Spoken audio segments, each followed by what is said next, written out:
trochu sebekontrolu. Vyber si partnera na dnešní noc. Královský nebo Teddy. Pokud si vybereš Teddyho, chytí tě za ruku a řekne: Nenechávej mě samotného. Vede tě temnou chodbou hradu. Na konci uvidíš obrovské kovové dveře, celé poškrábané. Slyšíš to? Zase se probudil. Teď se rozhoduješ. Otevřeš dveře nebo utečeš?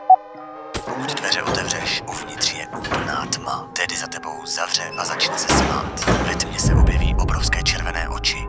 Pokud utečeš, Teddy se za tebou rozběhne celým hradem a křičí: Nenechávej mě tu. Doběhneš do zaplaveného podzemí. Z černé vody se vynoří svítící oči. Útočí jen tehdy, pokud se pohneš.